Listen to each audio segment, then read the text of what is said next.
ಎಲ್ಲರೂ ಕೂಡ ಬಹಳ ಉತ್ಸಾಹ, ಎಲ್ಲರೂ ಕೂಡ ವೃತ್ತಿಪರರೇ. ಆ ವೃತ್ತಿಯನ್ನು ಕೂಡ ಒಂದು ಹವ್ಯಾಸ ಬೆಳೆಸ್ಕೊಂಡು ತಮ್ಮ ಮುಂದೆ ಪರಿಣಿತ ಪಡಿಸ್ಕೊಂಡು ನೀವು ಖುಷಿಯಿಂದ ತಮ್ಮ ಖುಷಿಯಿಂದ ಹಂಚಿಕೊಂಡು ತಮ್ಮ ಚಪ್ಪಾಳೆ ಪ್ರೋತ್ಸಾಹ ಅಂತ ಹೇಳ್ಬೋದು, ಒಂದು ರೀತಿ ಸಂತೋಷವನ್ನು ಅನುಭವಿಸೋದಕ್ಕೆ ಹಂಚಿಕೊಳ್ಳಲಿಕ್ಕೆ ಹೊರಟಂಥ ಒಂದು ತಂಡ.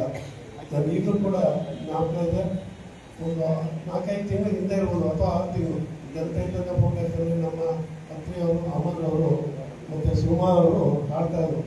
ಆಗ ಅವರು ನಮ್ಮ ಜೊತೆ ಸೇರಿಕೊಂಡು ಸುಗಮ ಸಂಗೀತ ಪರಿಷತ್ ಜೊತೆ ಸೇರಿಕೊಂಡು ನಾವು ಕೂಡ ಬರೀ ಚಲನಚಿತ್ರ ಆಡ್ತಾ ಇದ್ದೀವಿ, ಸುಗಮ ಸಂಗೀತನೂ ಕೂಡ ಭಾವಗೀತೆಗಳನ್ನು ಆಡ್ತೀವಿ, ಮಾಡಿ ತೋರಿಸ್ತೀವಿ, ಹಾಡು ತೋರಿಸ್ತೀವಿ ಅಂತೇಳಿ ಅವತ್ತು ಎಷ್ಟು ಚೆನ್ನಾಗಿ ಆಡಿದ್ರೆ ಅಂದರೆ ಒಬ್ರಿಗೊಬ್ರು ಏನು ಮೈ ಮೇಲೆ ಏನೋ ಬಂದಕ್ಕೆ ಒಬ್ಬರ ಮೇಲೆ ಒಬ್ರು ಕಾಂಪಿಟೇಷನ್ ಮಾಡ್ಕೊಂಡು ಭಾಳ ಚೆನ್ನಾಗಿ ಆಡೋದು ಈಗಲೂ ಕೂಡ ನೆನಪಿದೆ. ಅಮರ್ ಇರ್ಬೋದು, ಅಪ್ರಿಯವ್ರು ಇರ್ಬೋದು, ಸುಮಾರು ಇರ್ಬೋದು, ಗಾಯತ್ರಿ ಶಕ್ತಿ ಎಲ್ಲರೂ ಕೂಡ ಭಾಳ ಚೆನ್ನಾಗಿ ಆಡಿದ್ರು. ಈಗ ಅವ್ರದೇ ಒಂದು ತಂಡ ಕಟ್ಕೊಂಡು ಬಹಳ ಚೆನ್ನಾಗಿ ಆಡ್ತಾ ಇದ್ದಾರೆ. ನಮ್ಮಲ್ಲೂ ಕೂಡ ತಂಡದಲ್ಲಿ ಭಾಳಷ್ಟು ಜನ ಇದ್ದಾರೆ. ನಮ್ಮ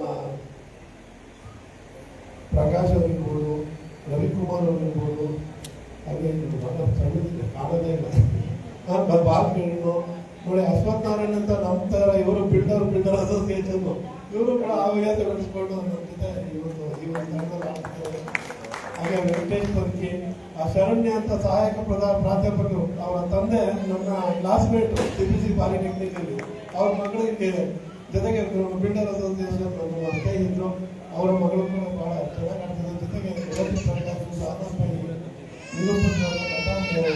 ಬೆಂಗಳೂರವರು ಇವರೆಲ್ಲರ ಸಮ್ಮುಖದಲ್ಲಿ ಇನ್ನು ಇವರ ನೇತೃತ್ವದಲ್ಲಿ ಅಮರ್ ಹೆಸರು ಸುಮಾ ಅವರು, ಅಶ್ವಿನ್ ಅವರ ನೇತೃತ್ವದಲ್ಲಿ ಈ ಒಂದು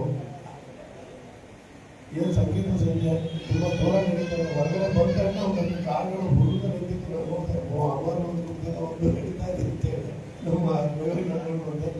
ಸರ್, ಹೀಗೆ ಕಾರ್ಯಕ್ರಮ ಮಾಡ್ತಾರೆ, ಸಂತೋಷ ಪಡಿ, ಬೇರೆಯವ್ರಿಗೂ ಸಂತೋಷ ಪಡಿಸಿ, ಅವ್ರ ಸಂತೋಷನ ಹಂಚ್ಕೊಳ್ಳಿ, ನಿರಂತರವಾಗಿ ಆಗ್ತಾ ಇದೆ ಅಂತೇಳಿ ನಾನು ಹಾರೈಸಿ ಮಾತನ್ನು ಬಿಡಿಸಿ ತೋರಿಸ್ತಾ ಇದ್ದೀನಿ. ಭಾಳ ಅಚ್ಚುಕಟ್ಟಾಗಿ ಮಾತಾಡಿ ಏನು ಹೇಳಬೇಕು ಅದನ್ನು ಕರೆಕ್ಟಾಗಿ ನೋಡಿ. ನಮಗೆ ಎಷ್ಟು ಮಾಹಿತಿ ಇರಲಿಲ್ಲ. ಇವತ್ತು ಏನು ಇನ್ವೆಂಟ್ ಮಾಡಿದ್ರು ಅನ್ನೋದ್ರ ಬಗ್ಗೆ ಹೇಳಿದ್ರು, ಶಿವಾಜಿ ಮಹಾರಾಜರ ಬಗ್ಗೆ ಮಾತಾಡಿದ್ರು. ಅದನ್ನು ಅದಕ್ಕೆ ಹೇಳೋದು, ಕಲಿಕೆ ಅನ್ನೋದು ಎಲ್ಲರಿಂದ ಬರೋದಕ್ಕೆ ಒಂದೊಂದು ನಿದರ್ಶನ. Thank you so much sir. ಹಾಗೆ ನಮ್ಮ ಗುಬ್ಬಿಗೂಡು ರಮೇಶ್ ಸರ್, ಹಿರಿಯ ಅವರು ಕೂಡ ಅಂಕಣಕಾರರು, ಕನ್ನಡ ವಿದ್ವಾಂಸರು, ಅನೇಕ ಕೃತಿಗಳನ್ನು ಬರೆದಿದ್ದಾರೆ, ಅನೇಕ ಆರ್ಟಿಕಲ್ಸ್ನ ಬರೆದಿದ್ದಾರೆ. ಅವ್ರ ಬಗ್ಗೆ ನಾನು ಎಷ್ಟು ಎಲ್ಲಕ್ಕಿಂತ ಹೆಚ್ಚಾಗಿ ನಾನು ನಿಮ್ಮ ಥರ ಸಂಘಟಕ. ನಮಸ್ಕಾರ. ವೇದಿಕೆ ಮೇಲೆ ಉಪಸ್ಥಿತರಿರುವ ಎಲ್ಲ ಗಣ್ಯರೇ, ನನಗೆ ಮೊನ್ನೆ ತಾನೇ ಅಮರು ಈ ಥರ ಕಾರ್ಯಕ್ರಮ ಮಾಡ್ತಾ ಇದ್ದೀವಿ, ಬನ್ನಿ ಸರ್. ನಾನು ಈ ಥರದ್ದು ವಿಷಯನ ಹತ್ತಿಸ್ಕೊಂಡು 20 ವರ್ಷ ಆಯಿತು. 2009ರಲ್ಲಿ ನಾನು ಗುಬ್ಬಿಗೂಡು ಕಟ್ಟಿದಾಗ ಈ ಥರದ ಸಾಂಸ್ಕೃತಿಕ ಸಂಘಟನೆಯಿಂದ ಮಾಡಿ ಮೈಸೂರಿನಲ್ಲಿ ನಾಗರಿಕರಿಗೆ ಈ ಸಂಗೀತ, ನಾಟಕ, ಸಂಸ್ಕೃತಿ ಇತ್ಯಾದಿಗಳನ್ನು ಅವರ ಮನೆ ಭಾಗಕ್ಕೆ ತಗೊಂಡೋಗ್ಬೇಕು ಅಂತೇಳಿ ಏನು ರಾಜ್ಯದ ಬಹಳ ಪ್ರಮುಖವಾದ ದೇಸಿ ಕಲೆಗಳಿದ್ದಾವೆ ಅದನ್ನು ಮೈಸೂರಿನ ಮನೆ ಬಾಗಿಲಿಗೆ ತಗೊಂಬರೋದಕ್ಕೆ ಪ್ರಯತ್ನ ಪಟ್ಟು ತಗೊಂಬಂದಿದ್ದೆ, ಕೆಲಸ ಮಾಡ್ತಿದ್ದೆ. ಹಾಗಾಗಿ ಅವರ ಜೊತೆಗೆ ನಾವು ಕೂಡ ಒಬ್ಬರು ಸಾಂಸ್ಕೃತಿಕ ಸಂಘಟಕರು. ಅವರು ಬನ್ನಿ ಅಂತ ಹೇಳಿದಾಗ ನನಗೂ ಒಂದು 4 ಹಾಡು ಕೇಳಬೇಕು ಅಂತ ಅನ್ನಿಸ್ತು. ನಾನು ಮೈಸೂರನ್ನ ಬಿಟ್ಟು 7 ವರ್ಷ ಆಗೋಗಿತ್ತು.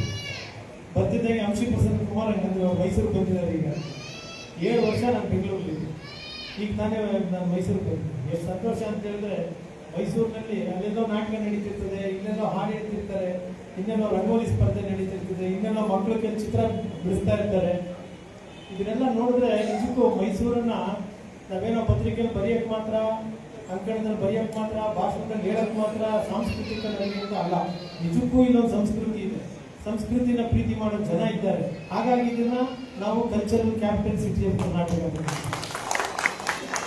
ಇಲ್ಲಿ ಈಗ ನಮ್ಮ ಅಂಶಿಯವರು ಅವ್ರನ್ನ ಕರೆದಿದ್ದಾರೆ, ಅವ್ರು ಹಾಡೋರಲ್ಲ ಅಂಶಿಯವರು, ಆದರೆ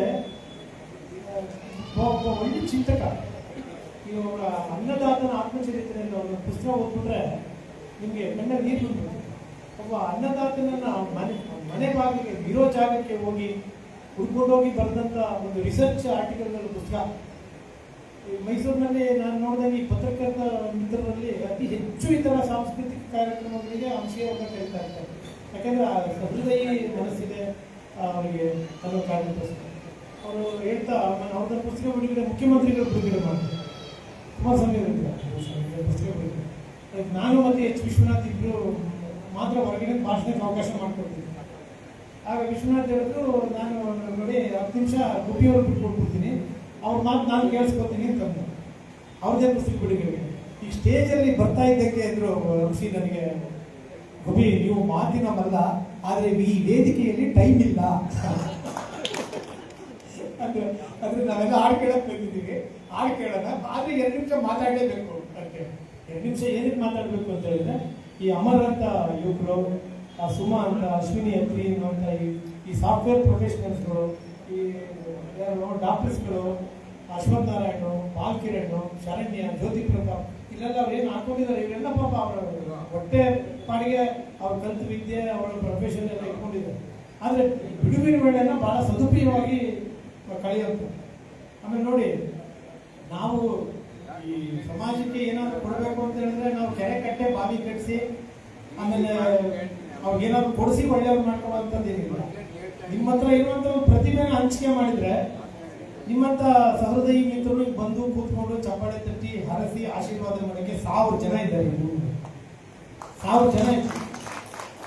ಈಗ ನಾನು ಆರಂಭದಲ್ಲಿ ನನಗೆ ಮಡಿಕೆರೆ ಗೋಪಾಲ್ ಪರಿಚಯ ಆಗಿದ್ದ ಹಂಗೇನೆ. ನಾ ಯಾವುದೋ ಇದೊಂದು ಕಾರ್ಯಕ್ರಮ ಮಾಡಿ ಅಮರ್ ತರ ಮಾಡ್ತಾ ಇದ್ದೆ.